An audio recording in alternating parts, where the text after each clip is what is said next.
республика, а оно по-настоящему доброе, если начинается не с понедельника, а со вторника.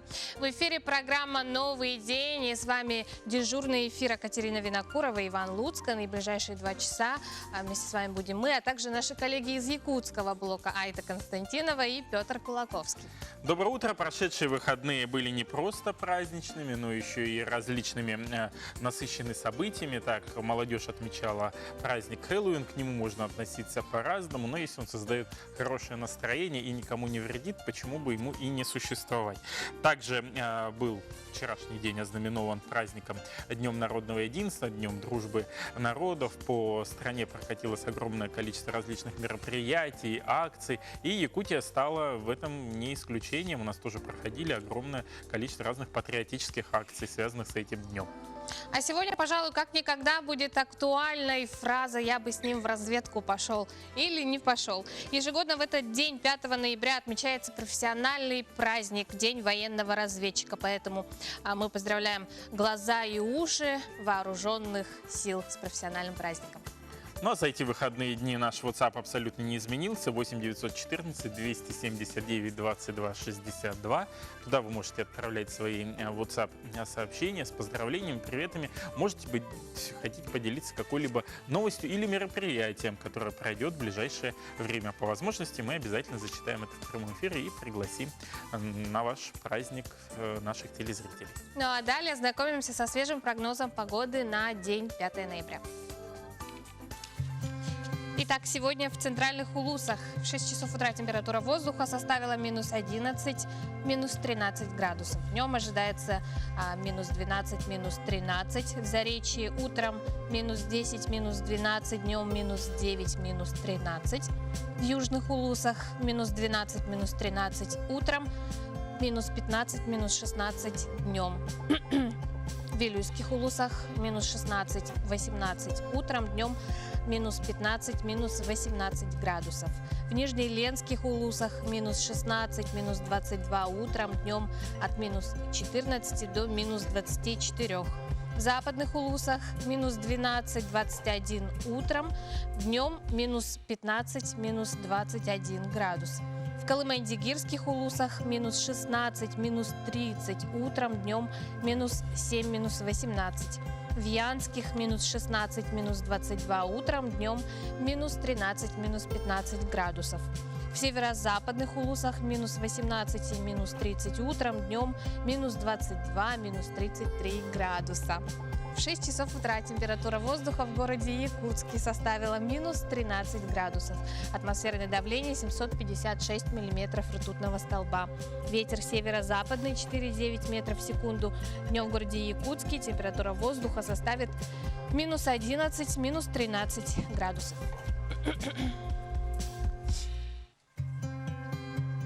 А мы продолжаем наш эфир и хотим напомнить о нашей акции, которая посвящена 75-летию победы в Великой Отечественной войне. Если у вас остались какие-то письма с фронта от ваших дедушек, прадедушек, вы можете обращаться в нашу редакцию по адресу Орджоникидзе 48, кабинет 210, программа «Новый день», утренняя редакция, или отправлять на электронный адрес, если нет возможности посетить нас лично, utro.nvk@mail.ru.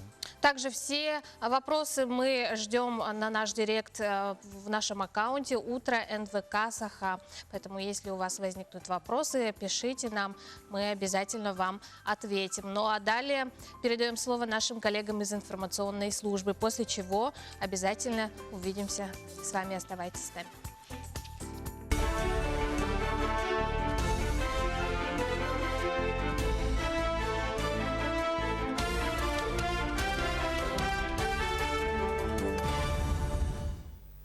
Доброе утро! В эфире новости, в студии Юлия Великодная.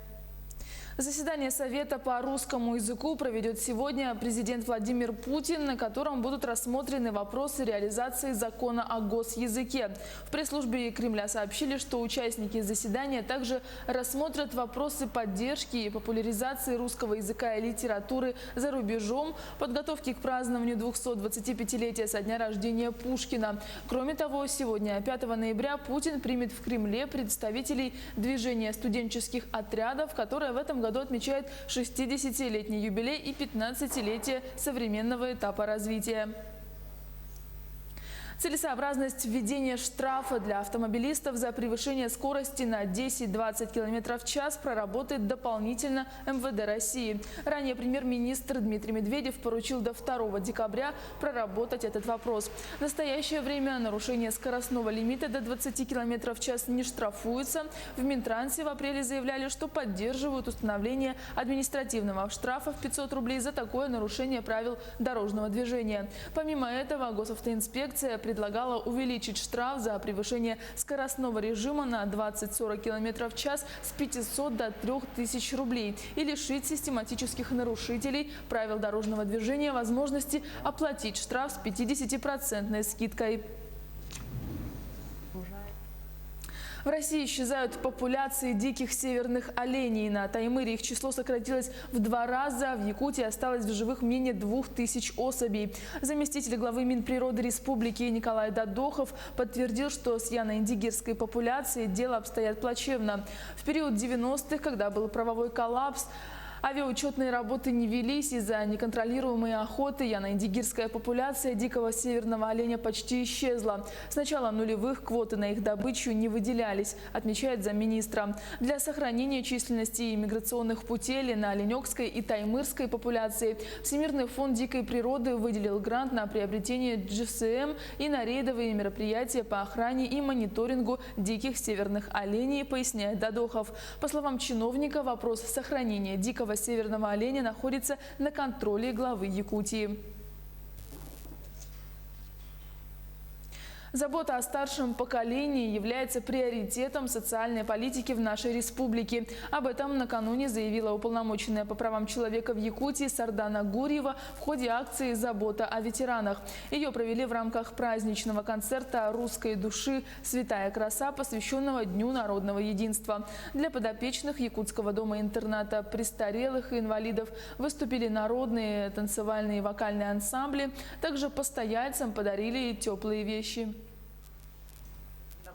Сегодня в приоритете социальной политики Республики Саха-Якутия является забота о старшем поколении. Поэтому мы решили связать эти две большие государственные даты. Это 4 ноября, День народного единства, самый молодой российский государственный праздник и предстоящие 75 лет победы в Великой Отечественной войне. И, конечно, мы на сегодня понимаем то, что должна быть связь поколений, преемственность. Это память, которую мы должны передавать младшему поколению, подрастающему поколению именно о подвигах наших отцов, дедов в Великой Отечественной войне. В селе Хатасы полным ходом идут съемки первого художественного фильма о национальном виде спорта «Джулур Масс-рестлинг». Фильм рассказывает о спортсмене, который случайно попал в этот сложный вид спорта, но, несмотря на все трудности, Джулур успешно преодолевает преграды и реализует себя в масс-рестлинге. Сейчас снято 60% от общего объема кинокартины. Съемочная группа планирует выпустить фильм весной следующего года. В фильме заняты ведущие артисты Якутского театра и кино, в главных ролях Гаврил Минкяров, а режиссером и автором фильма выступает Валентин Макаров. Ну, этот фильм, если смотреть вот поверхностно, то он про молодого парня, который хочет стать чемпионом масс-рестлинга. Но если брать глубже, то это фильм о преодолении себя, о преодолении препятствий, которые в твоем жизненном пути попадаются.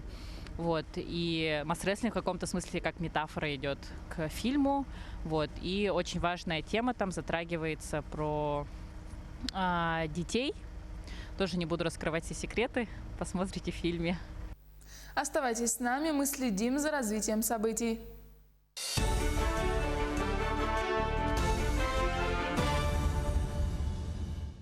Спасибо нашим коллегам, а мы продолжаем эфир. И вот одно из сообщений, которое пришло на наш студийный WhatsApp номер. Напомню его цифры: 8 914 279 22 62. Доброе утро, нашу одноклассницу Оксану Кужнерову поздравляем с днем рождения, всех жизненных благ, твои одноклассники из Среднеколымского района. Но привет они передают еще и в город Нерюнгри, вот так, с одного края в другой нашей республики.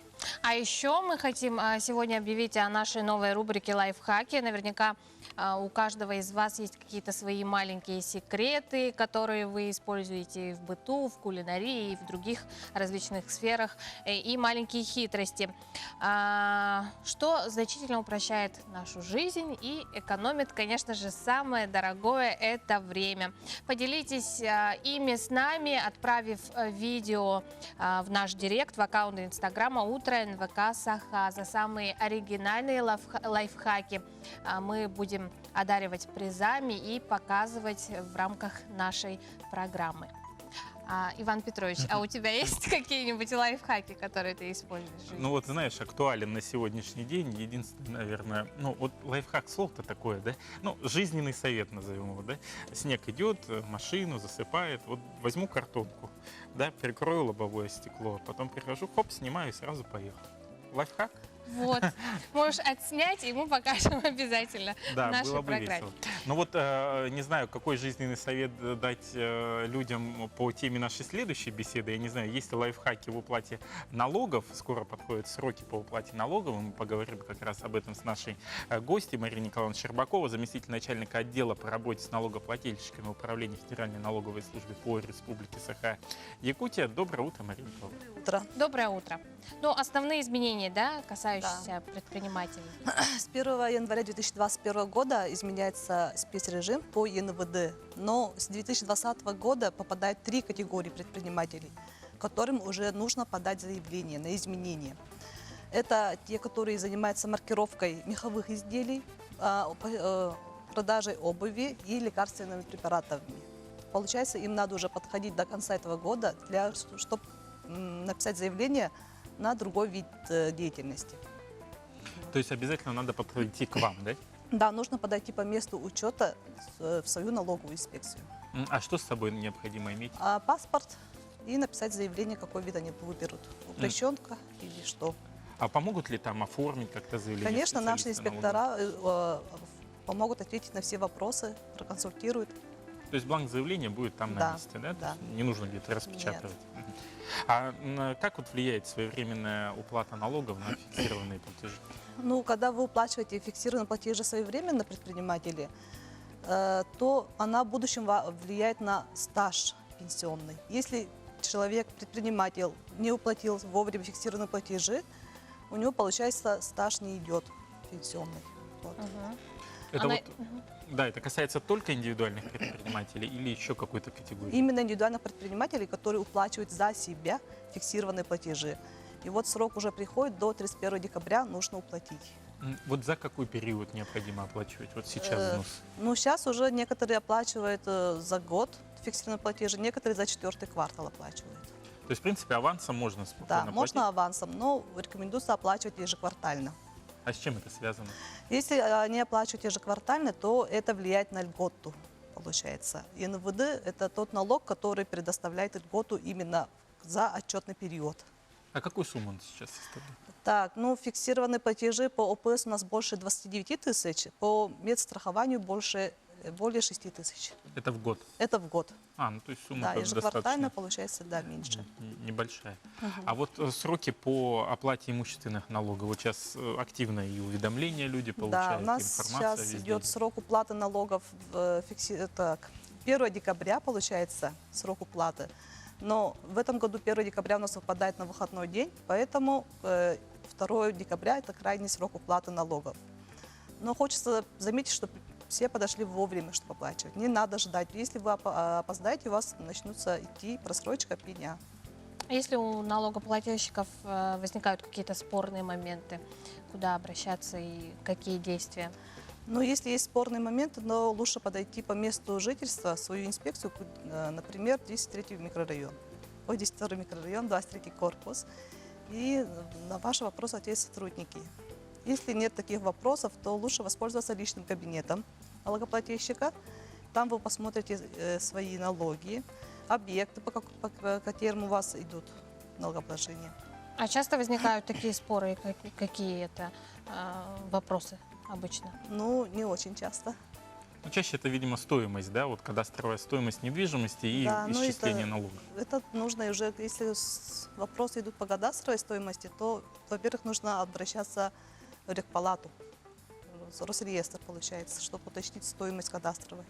А вот чтобы открыть личный кабинет налогоплательщика, что необходимо и нужен ли визит в налоговую? Да, если вы первый раз открываете личный кабинет, то вам нужно подойти в налоговый орган, подать заявление с документом, удостоверяющим личность.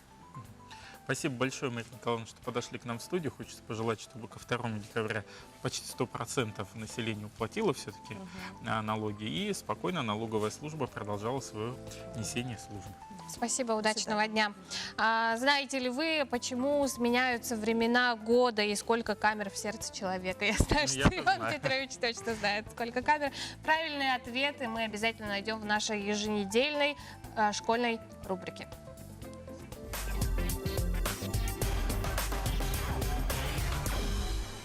Почему времена года сменяют друг друга? Ой, почему времена года сменяют друг друга? Да. Земля крутится, воду сменяет. Ну, астрономически так получается.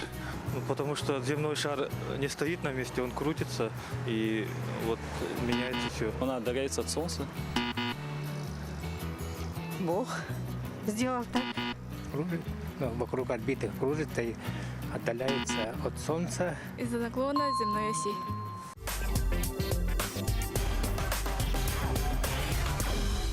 У фермера было 17 овец. И все, кроме 9, умерли. Сколько овец осталось у фермера? 3. 8 штук. 8. 5 получается. Нет? 8. 8. 9. 9 овец. 9?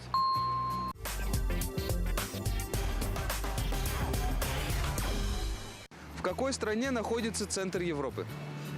Центр Европы. В данный момент Бельгии. Москва? Болгария. Англия, либо, наверное, Париж, ну, если Франция. Германия, по-моему. Украина. Ну, Украина, Киев.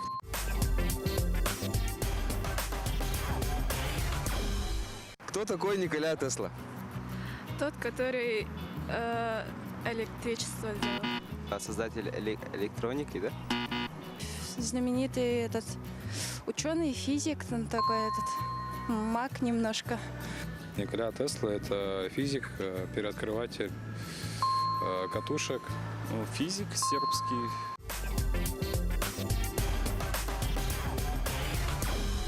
Сколько камер имеет человеческое сердце?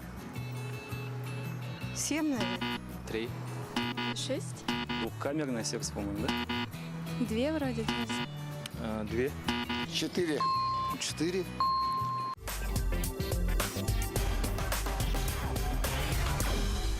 Самый южный район Якутии. Южный Арыкминский. Получается, Устьяна, это вот депутатский. Нюрнберг? Нюрнберг, да? Нюрнберг. Неринги. Ну, я думаю, Нерюнгринский район.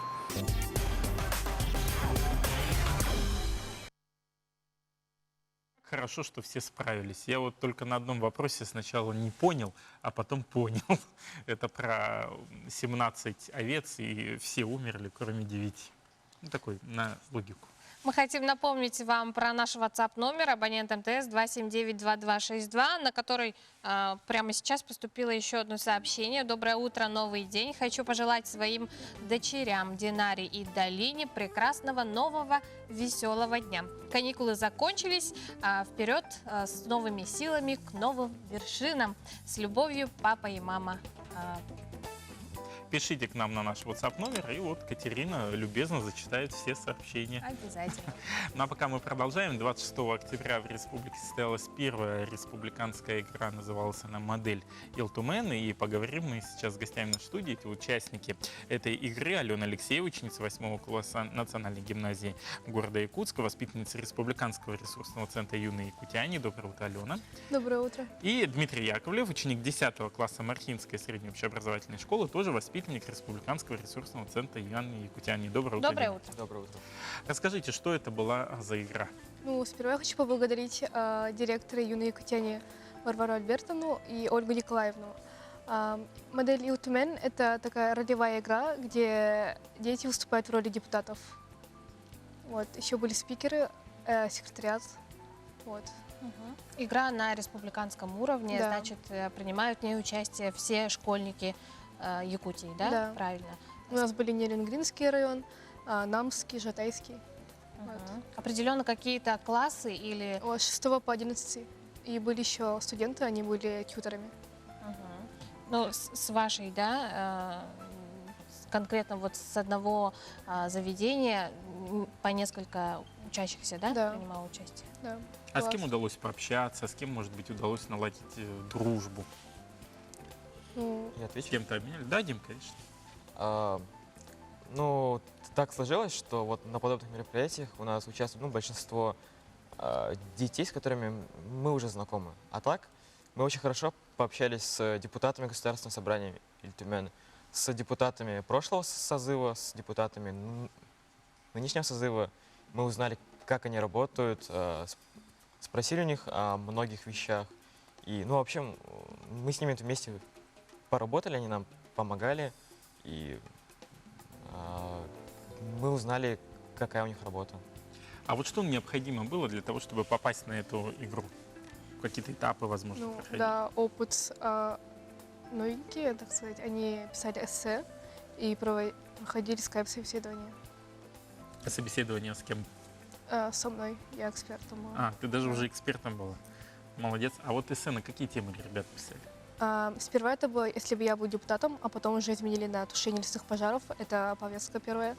И вторая повестка – это школьное питание. Ну, вот говорят, что молодежь не интересуется политикой. Порой о законодательном органе некоторые слагают определенные легенды. Вот вы попали непосредственно в Алтумен, пообщались с депутатами. Изменилось ли вообще у вас восприятие законодательного органа республики? И как вы теперь оцениваете его работу? Ну, наверняка мы всегда относились серьезно и с уважением к данному учреждению, потому что вообще подобные игры у нас проходят постоянно и на республиканском, на всероссийском, на международном уровне, поэтому у нас есть те, кто интересуется политикой. Но вот на данной игре мы вот поняли, вот, как именно работает наше государственное собрание и вот каково вообще там, вот, что там делают депутаты. Мне удалось заглянуть вот в программу конференции. Я видел, что вы поделили на фракции. Вот в чем была суть этого события и как вы между собой играли непосредственно на игре? Деление на фракции нужно было, ну, для полного соответствия с настоящим государственным собранием. То есть вот как там происходит заседание, вот так и у нас проходило. Как там люди делились на фракции, вот мы делились ровно так же. Дети. А какие поднимались темы, вопросы? Вопросов было два. Это законопроекты, которые будут рассматриваться и в настоящем государственном собрании Ильтумен. Это вопрос о лесных пожарах и бесплатном детском питании. Точнее, бесплатном школьном питании. Необходимо школьное питание бесплатно? К Да. какому выводу пришли? Вот именно мы пришли, что оно необходимо в арктической группе улусов и для начальной школы. Очень важно. Могли бы и сказать, что для всех нужно по всей республике, но вот дети понимают, что это действительно очень такое серьезным и дорогостоящим мероприятием. А вообще в будущем вы с чем хотите связать свою жизнь? С дипломатией. Дипломатия в каком направлении? Международный Международная, народная, вот есть дипломатия. Международный общественник. Думаешь, делегат ООН. Дима, а ты куда хочешь? Международный юрист. Юрист-международник, если точнее. А, может быть, еще где-то, еще какое-то направление думаешь? Все-таки 10 класс, это еще время для определения? Нет, еще не думаю, пока только вариант пока есть. Спасибо большое, ребята, что подошли к нам в студию. Хочу напомнить, что у нас в гостях были участники первой республиканской игры модель Ил-Тумен. Это Алена Алексеева, ученица 8 класса Национальной гимназии, воспитанница Республиканского ресурсного центра «Юные якутяне». И Дмитрий Яковлев, ученик 10 класса Мархинской среднеобразовательной школы, воспитанник тоже Республиканского ресурсного центра «Юные якутяне». Говорили мы о первой республиканской игре модель Ил-Тумен. Спасибо большое, ребята. Спасибо вам, дальнейших вам успехов с новой учебной четвертью, да? Поздравляю вас. Ну а у нас на очереди небольшая рекламная пауза. Оставайтесь с нами, не переключайтесь.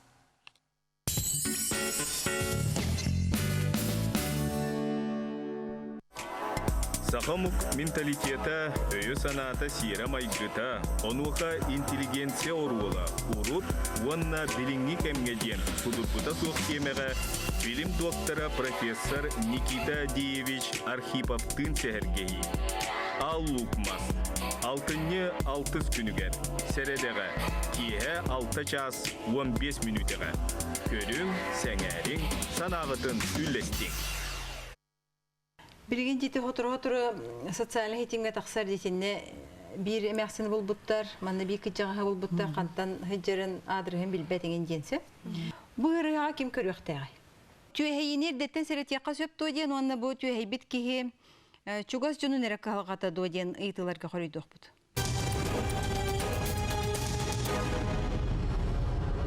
В торговом доме СРБК шикарная греческая соболиная шуба по очень приятной цене. Роскошь стала доступней с СРБК.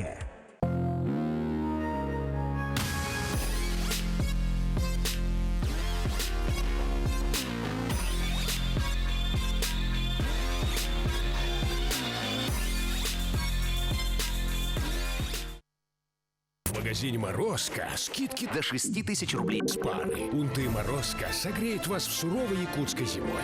«Морозко» – качество, проверенное временем. Единственный магазин в торговом центре «Вавилон». «Морозко» – сказка наяву. Доргон дойду бессылыгар. Этинни токсус күнігер, сақа театрыгар, ыры аян, тыннақ музыка түйілгеді. Котугу қоғын, жарағын пағылап, урата елғала ырыялары. Билеттер тестерус-рус комсайка атыланалылар. Жарағын пағылап, жора кейеті.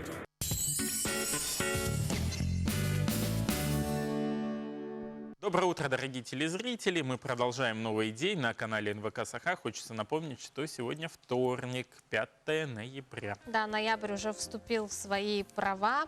Вот что для тебя означает месяц ноябрь? Мне ноябрь? Интересно. Снег, минус 30 скоро, мороз и как-то вот зима пришла. А вот я обижаюсь, когда так говорят, потому что месяц ноябрь – это полностью мой месяц. Месяц, в который я родилась. И совсем скоро я отмечу свой очередной 18-летний день рождения. Очень мне нравится, что погода еще не совсем такая холодная. И я думаю, что это олицетворяет все-таки меня, мой характер, что я не такая уж холодная и ледяная. Холодная, потом теплая, потом опять ледяная, да? А что думают наши телезрители о месяце ноябре и что для них значит этот месяц, узнаем в следующем опросе. Ноябрь месяц – это мой месяц. 13 ноября я родилась, поэтому я очень жду этот месяц, конечно же, да, один раз в год, день рождения. Также мы с 4 ноября с моим мужем начали встречаться в далеком 2008 году. Ноябрь месяц – это месяц, когда начинается уже зима, вступает, да. На улице еще тепло, но все равно уже как бы близкая зима. Я очень люблю зиму нашу якутскую. Ну, для меня ноябрь – это, во-первых, наступление такого сезона зимнего, да, который обожает мой сын. Он обожает снег, поэтому мы в начале ноября обязательно ездим на природу, в лес, ходим по хрустящему снегу, потому что это еще не минус 50, но уже такая, ну, такая волшебная погода, да. А также ноябрь для меня, ну, наверное, это уютные вечера с книгой, с чаем. Мы любим дома читать книги, поэтому, мне кажется, это такое как раз время, когда никуда торопиться не надо. Снег такой воздушный, мягкий, такой слоумо такой, да, поэтому мы обожаем ноябрь. А так, в ноябре что могу вспомнить? Да, ну, попал в линейные войска после учебки. Это когда в армии было, когда мне было 18 лет. Все, больше никаких таких особых событий ноябрьских я Не помню. Раньше ходили эти парад студентами были. Ну, все больше. Очень люблю ноябрь, потому что в этот месяц у меня родились две старшие сестры-близняшки. Это для нас большой праздник. Ноябрь – это еще у меня время для тихого семейного счастья, первого снега. И вот, как можно сказать, уюта, теплоты и добра. Ну и еще, конечно, перед Новым годом начинаются праздничные хлопоты загодя. Вот такой вот для меня спокойный, тихий месяц. Ноябрь месяц означает для нас радость, веселье, потому что родилась наша маленькая, самая маленькая наша солнышко. И ноябрь – это предвкушение Нового года. Уже мечтаем, вставляем цели, вот так. Ее зовут Кидана, означает зима, ну, зимнее имя. Связано с ноябрем. День народного единства отмечается в России с 2005 года. Напомню, вчера Россия отмечала этот праздник. Одновременно и старый, и новый он берет начало еще в царской России. Однако в наше время оброс рядом новых значений, получил новую дату – 4 ноября. Исторически сложилось так, что республика стала интернациональным содружеством, где чтят традиции, сохраняют и передают достояние народов детям. По своему этническому составу республика – один из ярких и самобытных субъектов нашей великой страны. Здесь в мире и согласии проживают 128 национальностей. Юридически оформлены 47 национально-культурных объединений. Это не только в столице, но и в 15 улусах Якутии. В том числе объединение коренных малочисленных народов северославянского сектора, народов России и народов СНГ. Русская, украинская, татаро-башкирская, тувинская, бурятская, ингушская, казахская, кыргызская, курдоязидская и таджикская. И это далеко не весь перечень. Национальные культурные объединения республики сегодня стали реальным компонентом политической системы, оказывающей непосредственное влияние на общественно-политическую ситуацию в современном полиэтническом обществе. Сущность деятельности этих общественных формирований заключается в сохранении национального менталитета, специфики национальной культуры, родного языка, обычаев и традиций. А теперь мы переходим к нашей уже ставшей постоянной рубрике, которая связана с реализацией национальных проектов. И поговорим мы с гостями в нашей студии о реализации национального проекта образования в части дополнительного образования детей. В гостях у нас Татьяна Ивановна Иванова, исполняющая обязанности руководителя отдела воспитания и дополнительного образования Министерства образования и науки Республики Саха-Якутия. Доброе утро. И Мария Владимировна Лицай, заместитель директора Дворца детского творчества имени Фаины Иннокентьевны Авдеевой. Доброе утро. Доброе утро. Ну, что касается проекта «Успех каждого ребенка» в рамках национального образования, национального проекта образования, да, как он реализуется на сегодня? Доброе утро, Екатерина Иван. Основной целью проекта «Успех каждого ребенка» национального проекта образования – это обеспечить к 2024 году для детей в возрасте от 5 до 18 лет доступных для каждого и качественных условий для воспитания гармонично развитой и социально ответственной личности. И эту цель мы достигаем путем увеличения охвата детей дополнительным образованием. Наша цель – это до 80% охватить детей до этого возраста. Также обновление методов и содержания дополнительного образования, совершенствование профессионального мастерства педагогов и инфраструктуры системы дополнительного образования. В широком понимании устремления родителей сегодня совпадают с системой образования, да, и поэтому проект «Успех каждого ребенка» предусматривает создание новых возможностей для каждого ребенка. Так, например, у нас в рамках проекта большое внимание уделяется профессиональной ориентации школьников. Реализуются два очень интересных направления. Это участие во всероссийских открытых онлайн-уроков проектория. Сегодня у нас в республике приняло участие около 38 тысяч детей. Также очень интересный проект «Билет в будущее». В настоящее время прошел уже третий этап реализации этого проекта. Приняло участие у нас 5800 детей от всей республики.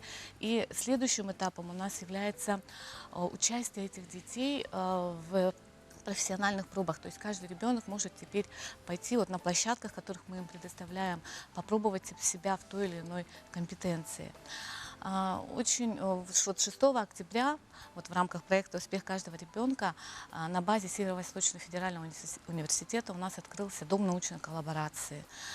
Совместно с нашими учеными из университета, с региональным модельным центром «Юные якутяне» мы реализуем программы дополнительного образования по таким очень актуальным, интересным темам, как биотехнология, генная инженерия, IT-направления. Вот сразу возникает вопрос к Марии Владимировне. Дворец детского творчества — это всегда такой особняк в плане дополнительного образования. Очень много различных кружков, направлений. Какие сейчас проекты реализуются? Добрый день. Но по национальному проекту образования Дворец детского творчества активно принимает участие. И уже начиная, вот как вы все, наверное, знают, в 2017 году на базе Дворца детского творчества открыт детский технопарк «Кванториум». И это получило у нас продолжение. Республика принимала в этом году участие в конкурсе, и мы выиграли грант на создание мобильного технопарка «Кванториум». Об этом можно говорить, скажу еще подробнее. Кроме этого, мы участвовали в других конкурсах, и в этом году второй у нас проект федеральный – это создание кабинета математики и информатики «Бином». Вот так вот. По какому принципу, да, будет работать мобильный технопарк?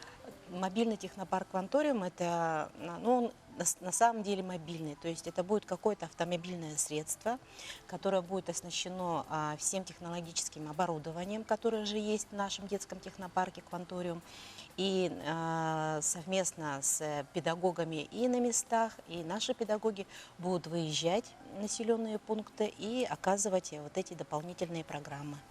А когда планируете вот уже начать работу и первые выезды осуществить?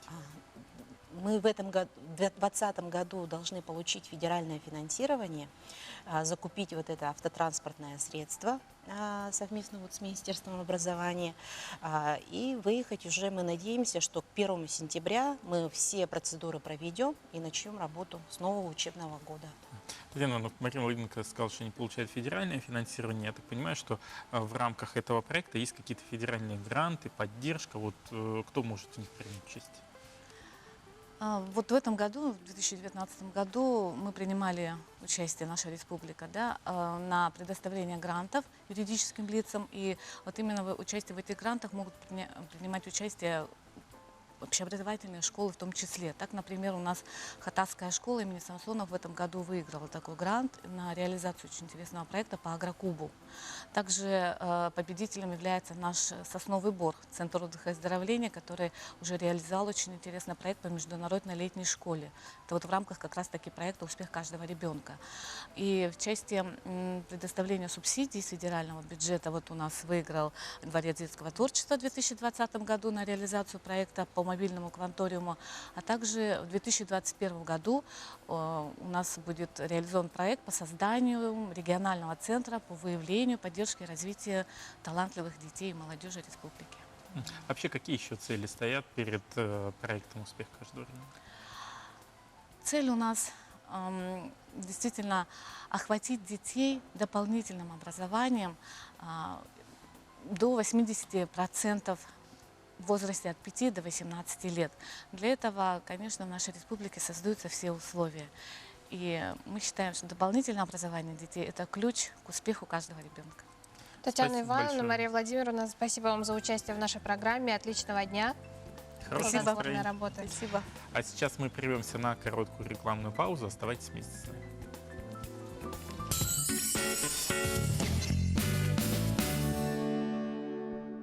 Россия сурьячыларын союын чилиене тылбашчыт Саха Республикатын ütüle қартыға. Былатын уюнска атынан Саха Республикатын сударсыны биреметин лауреата Елена Слепцова курсунна Эл итин ғылжыта. Ал лукмас. Сетіне 10 күнігер түрібілке киhe 5 шаска. Көрің көтүтүмәк. Уважаемые жители республики, не упустите возможность приобрести новые квартиры на улице Строителей в городе Якутске. Звоните 459 359. Позабыли, не купили, только время упустили. Делаем умнее. Покупаем квартиру в строящемся доме на улице Полины Осипенко. Старт продаж. Сейчас самое время. АО ДСК 33 13 28. Анıgı üyetetiminden Джени белем ремонтнах ыларкен келле. Высота туту компанията Алим Сити жилищный комплекс 2 очаратын тутутугар. Кирергитигер ыңырар. Билсер телефонут 704 500 алта. Сетенне тохсус күнігер, өксөкүлі қатынан культура кинигер. Кейін сиренен телехет сылжар бастың рыгыттар бүт. Бір кемге, бір сирке. Бастакы хар концертной программаға. Түм сюхтары. День рождения и снова. Акция продолжается до 10 ноября. Скидка на все 70, плюс еще 23%. Спешите! Будь готов к зиме с Ростор. С 1 по 4 ноября акция в салонах «Торнадо». Праздничные скидки, подарки и шанс выиграть 100 000 рублей.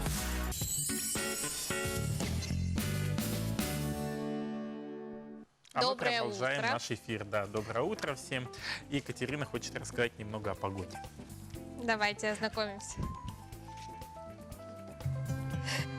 Сегодня в центральных Улусах в 6 часов утра температура воздуха составила минус 11, минус 13 градусов. Днем ожидается до минус 12, минус 13. В Заречье утром минус 10, минус 12, днем минус 9, минус 13 градусов. В южных Улусах минус 12, минус 13 утром, днем минус 15, минус 16. В Вилюйских минус 16, минус 18 утром, днем минус 15, минус 18. В Нижнеленских Улусах минус 16, минус 22 утром, днем минус 14, минус 24 градуса. В западных Улусах минус 12, минус 21 утром, днем минус 15, минус 21. В Колымайди-Гирских минус 16, минус 30 утром, днем минус 7, минус 18. В Янских Улусах минус 16, минус 22 утром, днем минус 13, минус 15. И в северо-западных минус 18, минус 30 утром, днем минус 22, минус 33 градуса. В 6 часов утра температура воздуха в городе Якутске составила минус 13 градусов. Атмосферное давление 756 миллиметров ртутного столба. Ветер северо-западный 4,9 метров в секунду. Днем в городе Якутске ожидается минус 11, минус 13 градусов. Вот уже... Каждому... Что хотела сказать? Уже и до минус 30 дошло, хотела сказать, по утрам в Да, некоторых надо районах. одеваться теплее. Каждому народу и каждому региону республики есть чем гордиться. Например, Якутия прославлена как земля Ланхо своим героическим эпосом, суровыми морозами, красивейшей природой. Я, к примеру, горжусь тем, что я родился, учился и живу в Якутии. Я тоже очень горжусь, что я живу в Якутии, особенно еще о том, что во всем мире сегодня знают о наших традиционных якутских узорах, о нашей национальной посуде, утвари, а еще о национальных видах спорта. В скором времени узнают еще больше о масс-рестлинге, потому что прямо в эти дни завершаются съемки первого художественного фильма о этом национальном виде спорта. Подробнее в нашем сюжете. Похудевший на 10 килограмм актер театра и кино Гаврил Минкяров будет соперничать с настоящими масс-рестлерами. Впервые мы увидим фильм о национальном виде спорта, который сегодня уверенно шествует по миру. Джулур Масс-рестлинг – это уже второй проект от творческой группы Аярат. После успешного проката фильма «Керель. Невидимая красота» команда взялась за реализацию второго проекта. Главный герой Джулур со своим тренером изучает азы масс-рестлинга, то есть приемы, прям таки детально мы это все попытались снять. И думаю, зрителю это очень будет интересно. Мы этот проект снимаем вместе с продюсерским центром молодежной инициативы «Город Москва». В 2018 году мы выиграли питчинг Министерства культуры Российской Федерации, и на эти средства на данный момент мы работаем над нашим фильмом. Оператор-постановщик у нас Семен Аманатов, самый такой знаменитый наш оператор якутский. Продюсером у нас работает Иннокентий Луковцев, он же снимается, у него есть большая роль в фильме.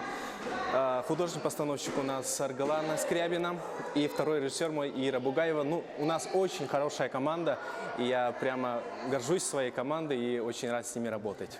В фильме зрители увидят уже полюбившихся актеров Саха-театра, а также артистов российского масштаба, таких как Владимир Епифанцев и Ратмир Гарифуллин. Главную роль исполняет Гаврил Минкеров, тоже наш молодой популярный артист, который исполнял главную роль в фильме «Айола», а также Айталина Лавернова, Роман Дорофеев. Все такие именитые наши артисты играют. Они прямо очень усердно занимались. Гаврил Минкеров, например, сбросил 10 килограммов и набрал мышечную массу около 7 килограммов. И это будет для зрителя что-то новое. Съемки фильма прошли в Мегино-Кангаласском, Амгинском районе и в Якутске. На данный момент проходит уже завершающий этап съемок этой зимней сцены. Также в эти дни намечены съемки турнира в спорткомплексе «Мадун». Намечаются финальные съемки, которые пройдут с 4 по 10 ноября, в котором нам очень нужны будут люди, фанаты масс-рестлинга, спортсмены, которые занимаются этим видом спорта. Мы будем снимать чемпионаты, турниры, самые такие массовые сцены, в котором нужны будут люди. И я хочу, пользуясь случаем, пригласить всех любителей спорта на нашу съемку. Желаем творческой команде успешного завершения съемок и ждем выхода первого полнометражного художественного фильма о масс-рестлинге, который запланирован уже на весну 2020 года. Что ж, ждем премьеру. И в эту минуту рад зачитать сообщения, которые поступили на наш WhatsApp номер. С началом учебной четверти желаю своей дочке Наташе успехов в учебе, много достижений, море улыбок. Мама, брат и бабушки вас поздравляют. А также сердечно поздравляю свою любимую дочку Петрову Ирину Спартаковну с днем рождения. Из Хангаласского улуса села Булгуняхтах. Желаю крепкого здоровья, исполнения всех твоих желаний, счастья. С пожеланиями твоя мама, дочка Айта. Мы тебя очень любим. Мы присоединяемся к поздравлениям, как и обещали, зачитываем все, что к нам приходит. Как приятно, что география просмотра нашей программы широка от Среднеколымска до Нейрынгри, Булгуняхтах, что поближе. Так же, как и география года театра, объявленным президентом нашей страны. Это вся наша страна и за ее пределами, потому что труппы театра выезжают за пределы России, ставят спектакли, показывают свое искусство всем людям за пределами родной страны. Поговорим мы сегодня с гостями нашей студии о том, что нового преподнесет русский драматический театр нашим зрителям. Директор Русского государственного театра, он еще и художественный руководитель имени Александра Сергеевича Пушкина, Александр Александрович Лобанов. Доброе утро. Доброе утро. Доброе утро. И Денис Малютин, режиссер премьеры нового спектакля «Слишком женатый таксист». Правильно? Совершенно верно. Что это за будет постановка, да, и интересно узнать. Ну, мы, наверное, вот сейчас Денису дадим слово, он нам расскажет, что же это будет за постановка. Александр Александрович помолчит. А я отдохну, посмотрю, послушаю. Спасибо, Александр Александрович. Ну, мы на самом деле определили, конечно, и в первую очередь автор жанра этого спектакля будет комедия. В общем, мы не стали придумывать какое-то новое название этому жанру. Вот, это комедия, на самом деле. И я считаю, что одна из лучших комедий, которая как бы у нас в стране ставится очень часто и популярно во многих городах и во многих театрах нашей страны. Кто автор этого произведения? Это английский автор Рэй Куни. Он написал много пьес помимо этой. Вот, и поэтому я думаю, что уже в вашем репертуаре идет. Было, да, одно. И не единожды. Да. Мало того, у нас до сих пор идет спектакль «13 номер». Дай бог памяти, уже, наверное, лет 15, как он не сходит со сцены. Вот, до этого еще был спектакль «Чисто семейное дело». Вот, и оба этих спектакля, обе эти постановки, они определенную популярность, конечно, возымели. Но я думаю, что и «Слишком женатый таксист» — это комедия положений, которая тоже придется по вкусу нашему зрителю. Время покажет. Денис, вы приехали к нам сравнительно недавно. Удалось ли уже прочувствовать атмосферу якутского зрителя, познакомиться хорошо с труппой русского театра? Какие впечатления? Вы знаете, я на самом деле, можно сказать, что свой человек, потому что я 14 лет прожил в городе Нерюнгри. Да, и, в общем-то, еще маленьким ребенком меня привезли в Нерюнгри, и я вот прожил 14 лет и уехал в Новосибирск. Там, где я окончил актерское свое, получил образование и работал сам актером. А что касаемо вот русского театра, ну и вообще, да, я успел побывать и вчера еще в Саха-театре. Вот.